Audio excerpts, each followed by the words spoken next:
ఒక మనిషి 82 ఏండ్లు కన్నెత్తి ఒక్క ఆడ మనిషిని కూడా చూడకుండానే బతికి చనిపోయిండు. ఆఖరికి కన్న తల్లిని కూడా చూడలేదు అంటే మీరు నమ్ముతారా? మీరు చూస్తున్న ఈ మనిషి పేరు మైకిల్ టోరోటోస్. ఈయన పుట్టిన 4 గంటలకే తన తల్లి చనిపోయింది. అప్పుడు తల్లి సైడ్ గాని తండ్రి సైడ్ గాని ఎవ్వరు ఏ రిలేటివ్స్ కూడా పెంచుకోవడానికి ముందుకు రాలేదు. ఆయనను తీసుకుపోయి ఆథోస్ అనే పర్వతాల్లో ఉన్న ఒక మఠం మెట్ల పైన వదిలేసిపోయారు ఎవరో. ఇంకా అక్కడున్న సన్యాసులే ఆయనని పెంచి పెద్ద చేసిండ్రు. ఆయన అక్కడనే ఉన్నాడు, అక్కడనే చనిపోయాడు. ఆ మఠంలకి ఆడోళ్ళకి అలవ్ లేదు, ప్లస్ ఆడ జంతువులకి కూడా అలవ్ లేదు. కాబట్టి ఆయన 1856లో పుట్టి 82 ఏండ్లు బతికి కూడా ఒక్క ఆడ మనిషిని కూడా చూడకుండానే చనిపోయాడు. ఈ మఠం ఉన్నది గ్రీస్లా ఆథోస్ అని పర్వతాలు ఉన్నాయి. ఆ పర్వతాలల్లో ఉన్న ఒక మఠం అనమాట ఇది. ఈ మఠంలో కొన్ని వాల్యుబుల్ అండ్ రేర్ థింగ్స్ దాచిపెట్టి ఉన్నాయంట.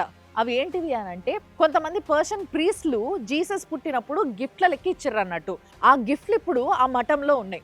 వీటితో పాటు కొన్ని పవిత్ర గ్రంథాలు, కొన్ని ఆర్టిక్రాఫ్ట్స్ కూడా అక్కడ ఉన్నాయంట. కానీ ఇక్కడ లేడీస్కి అలవ్ లేదు. అంటే మన దగ్గర శబరిమలలో ఎట్లయితే ఆడోళ్ళకి అలవ్ లేదో అట్లాంటి మఠం అక్కడ కూడా ఒకటి ఉంది అన్నట్టు. శబరిమల అన్నందుకు గుర్తుకొచ్చింది నాకు. ఇప్పుడు అక్కడ అంతా లేడీస్ అంటే లేడీ కానిస్టేబుల్స్కి డ్యూటీలు వేసారు గుడి లోపల.